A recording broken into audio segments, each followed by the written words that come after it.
శ్రీ యాదగిరి లక్ష్మీ నృసింహస్వామి వారి యొక్క దివ్యక్షేత్రంలో అత్యంత వైభవపేతంగా నవాన్నిక దీక్ష అంగరంగ వైభవంగా నిర్వహించుకోవడం జరుగుతుంది.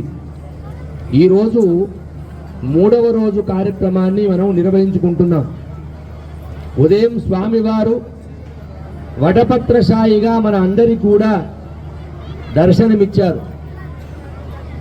తల్లి తన గర్భంలో ఏ విధంగా 9 మాసాలు సురక్షితంగా పిల్లవాడిని రక్షిస్తూ ఎప్పుడు కూడా ఆ పిల్లవాడిని తల మీద నిమురుతూ ఉన్నట్టుగా ఆ యొక్క తల్లి రక్షిస్తూ ఉంటుందో, ఆ పరమాత్మ తన యొక్క ఉదరంలో సమస్త జీవరాశిని కూడా ఉంచుకొని పంపించేవాడిని నేనే, తీసుకునేవాడిని నేనే అని చెప్పినటువంటి అవతారంగా మనకు ఉదయం స్వామి సాక్షాత్తు వటపత్రం మీద ఉన్నటువంటి ఆ నృసింహుడు ముకుందునిగా మనకు దర్శనమిచ్చారు.